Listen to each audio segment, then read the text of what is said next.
अस्सलाम वालेकुम dear students, I am your chemistry instructor Shahbaz Ali.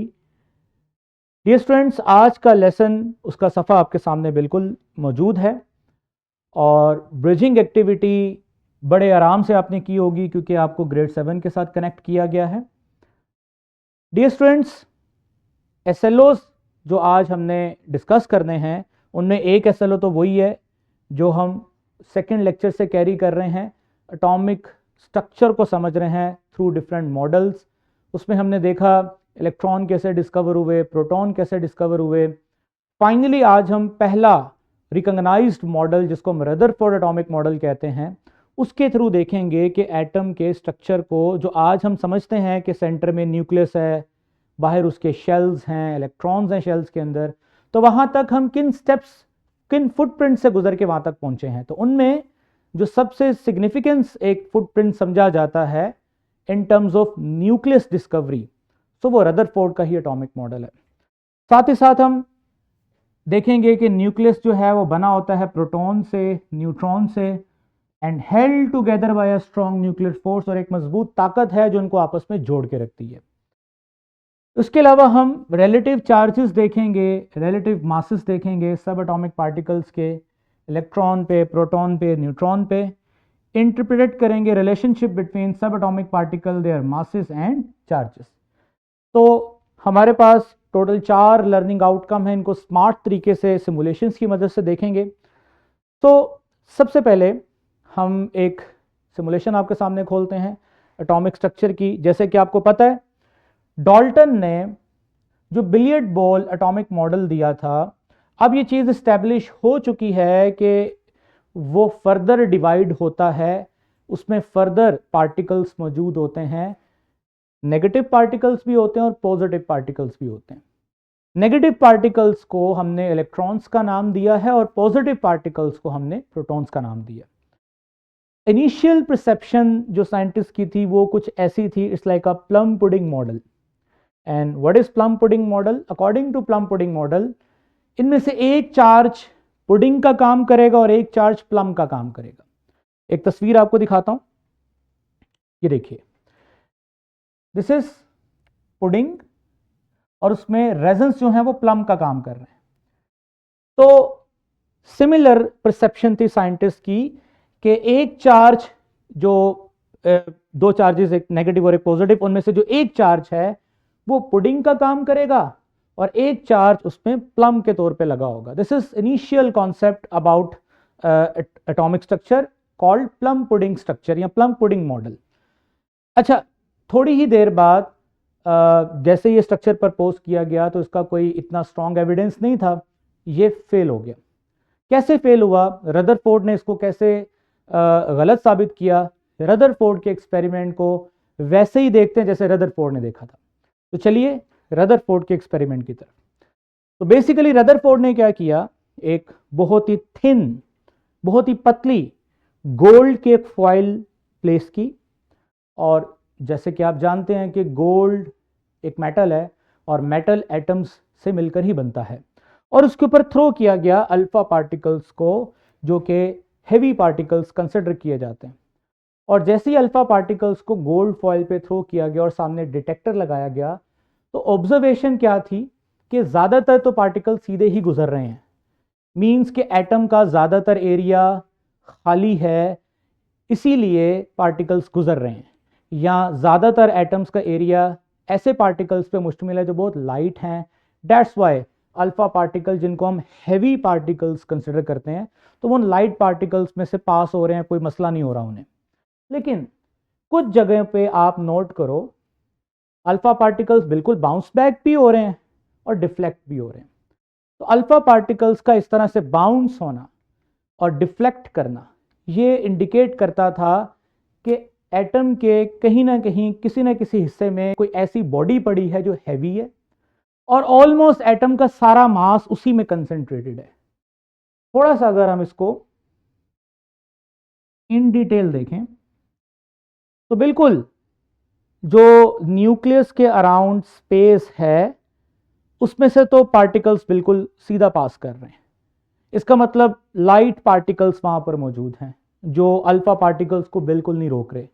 लेकिन न्यूक्लियस से जैसे ही वो अल्फा पार्टिकल टकराते हैं तो ये हैवी पार्टिकल्स का मुड़ना और डिफ्लेक्ट होना ये साबित करता है कि न्यूक्लियस एक डेंस और हैवी बॉडी है, क्योंकि वो हैवी पार्टिकल्स को डिफ्लेक्ट कर रही है। तो इस तरह से दोबारा से उसी सिमुलेशन पे चलें जो पहली सिमुलेशन थी। इस तरह से कंक्लूजन ये निकला कि अच्छा, ये तो यहां तक स्टैब्लिश हो चुका था कि प्रोटॉन हैवी पार्टिकल्स है, तो दैट्स व्हाई रदरफोर्ड ने प्रपोज किया कि जो हैवी पार्टिकल्स हैं प्रोटॉन, वो सारे के सारे न्यूक्लियस में इनक्लोज्ड हैं, और बाहर जो स्पेस है वहां पर लाइट पार्टिकल्स हैं लाइक इलेक्ट्रॉन, और वो उसके गिर्द क्या कर रहे हैं, मूव कर रहे हैं। अब पीपीटी पे चलें। अच्छा, इससे पहले मैं चाहूंगा कि आप इसी रदरफोर्ड के मॉडल को एक डिफरेंट एंगल से देखें। एक और मेरे पास सिमुलेशन है जो आपके आइडिया को काफी अच्छा क्लियर कर देगी। जी, अब यही सेम एक्सपेरिमेंट एक डिफरेंट वर्जन में भी दिखाया गया है, उससे आपको मजीद क्लैरिटी मिलेगी। तो ये था रदरफोर्ड का एक्सपेरिमेंट। अराउंड हमने इसके एक डिटेक्टर लगाया है जिससे हमें अल्फा पार्टिकल्स की स्ट्राइकिंग का पता चलता है। तो अगर मैं थोड़ा सा इसको फर्दर एक्सप्लेन करूं तो ये आप ये क्लियरली देख पा रहे हो कि ज़्यादातर पोर्शन तो खाली था, एटम का ज़्यादातर पोर्शन बिल्कुल लाइट पार्टिकल्स पे या खाली हिस्सा था उस पर, इसलिए वो अच्छा आप नोट करो ना, तो ये बाहर इलेक्ट्रॉन्स मूव कर रहे हैं शेल्स में ना, आप ये ज़रा नोट करो, इलेक्ट्रॉन्स मूव कर रहे हैं। तो इसका मतलब इलेक्ट्रॉन पहले से इस्टेब्लिश है, लाइट पार्टिकल्स हैं, तो अल्फा पार्टिकल को कोई प्रॉब्लम नहीं हो रही। थोड़ा सा डिटेल में देखो तो अल्फा पार्टिकल्स बिल्कुल अगर बाउंस बैक करते हैं, टकराते हैं, तो वो न्यूक्लियस की वजह से ही हो रहा है ऐसा कुछ। इट्स मीन कि रदरफोर्ड ने जो जो ऑब्जर्वेशंस इस एक्सपेरिमेंट के बाद की, किताब के मुताबिक हम उसको एक दफ़ा रिकॉल कर लेते हैं ताकि एग्जामिनेशन पॉइंट ऑफ व्यू से भी आपको कोई प्रॉब्लम ना हो। सो ये रदरफोर्ड का एक्सपेरिमेंट था, और according to Rutherford experiment, a dense, tiny, dense central portion which is called a nucleus, a relatively large space surrounding the nucleus which is called the extra nuclear portion, यानी nucleus के बाहर जो portion है उसको उसने नाम दिया extra nuclear portion का नाम दिया। ये आपसे एमसीक्यू या शॉर्ट क्वेश्चन पूछा जा सकता है, आपने इसको अच्छे से याद रखना है। माय डियर स्टूडेंट्स, किताब में एक और चीज़ बयान की गई है, याद रखिए रदरफोर्ड ने ये जो सारी कंक्लूजन्स दी थी ये 1920 में दी थी, लेकिन साथ साथ एक प्रिडिक्शन भी की थी अपने एक्सपेरिमेंट को ऑब्जर्व करते हुए।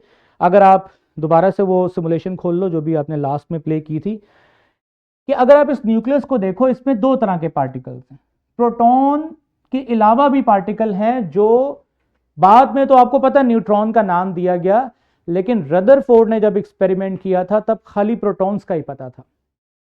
इन 1933 और कुछ किताबों में 1942 भी लिखा हुआ है, यानी कि रदरफोर्ड के एक्सपेरिमेंट के काफ़ी देर बाद जाके पता चला कि इसमें तो न्यूट्रॉन भी है। ये बात रदरफोर्ड ने अपने एक्सपेरिमेंट में या अपने कंक्लूजन में बताई भी थी कि इन फ्यूचर आपको एक और पार्टिकल मिलेगा न्यूक्लियस के अंदर जिसका मास तकरीबन प्रोटॉन के बराबर होगा, बट उस पर चार्ज नहीं होगा। और बिल्कुल बाद में जाके वो चीज़ सच भी साबित हुई और न्यूट्रॉन डिस्कवर भी हुआ। वापस चलें पीपीटी पे। तो अगर आप ये चीज़ देखो तो इन 1933 और कुछ किताबों में मैंने बोला 1942 भी है, another particle neutron was discovered, carry no charge and mass is same as that of proton. अब यहां तक तो बात हो गई। अब आगे मूव करते हैं, हमारे जो एसएलओज हैं, कि हमने देखना है mass and the forces in the nucleus.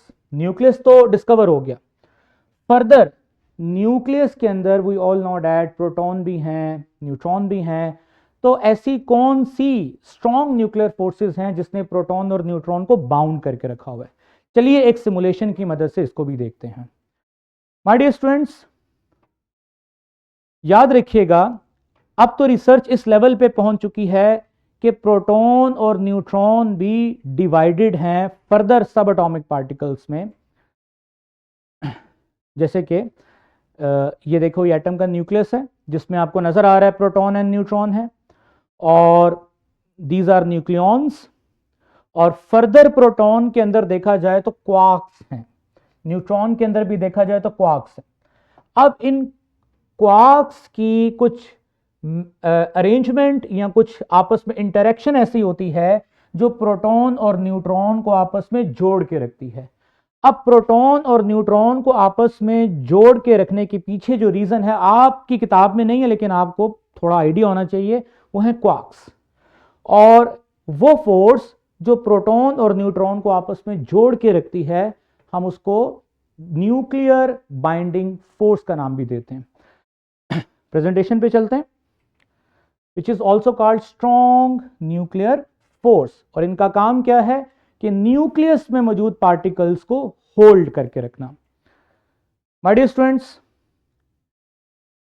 SLO के मुताबिक थोड़ा सा हम इलेक्ट्रॉन, प्रोटॉन, न्यूट्रॉन पे चार्जेस देख लेते हैं। अकॉर्डिंग टू एक्सपेरिमेंट्स, इलेक्ट्रॉन और प्रोटॉन पे सेम उसका जो मैग्नीट्यूड है चार्ज का वो सेम है, बट उनके ऑपोजिट चार्जेस हैं, मतलब एक नेगेटिव है और एक पॉजिटिव है, बट उनका मैग्नीट्यूड सेम है। सिमिलरली न्यूट्रॉन पे कोई चार्ज नहीं है। और अगर आप इनके मैसेस की बात करो, जो कि एक्सपेरिमेंटली प्रूव है, आपकी किताब में वो एक्सपेरिमेंट्स डिस्कस तो नहीं किए लेकिन बड़ी क्लासों में। सो इलेक्ट्रॉन और प्रोटॉन का मास बहुत ज़्यादा फर्क है, लेकिन अगर आप प्रोटॉन और न्यूट्रॉन के मास को देखो तो तकरीबन सिमिलर मास है।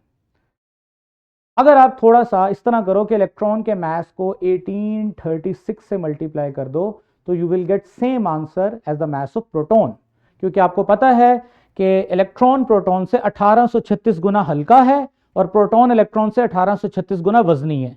तो इलेक्ट्रॉन को आप 1836 टाइम्स कर दो तो वो प्रोटॉन का मास आ जाएगा। अब फॉर्मेटिव चेक, इसमें थोड़ा सा इंटरप्रिटेशन आप कर सकते हो चार्जेस की, मैसेज की, यही इंटरप्रिटेशन है। इसके अलावा आपको फर्दर इंटरप्रिटेशन की भी ज़रूरत नहीं है।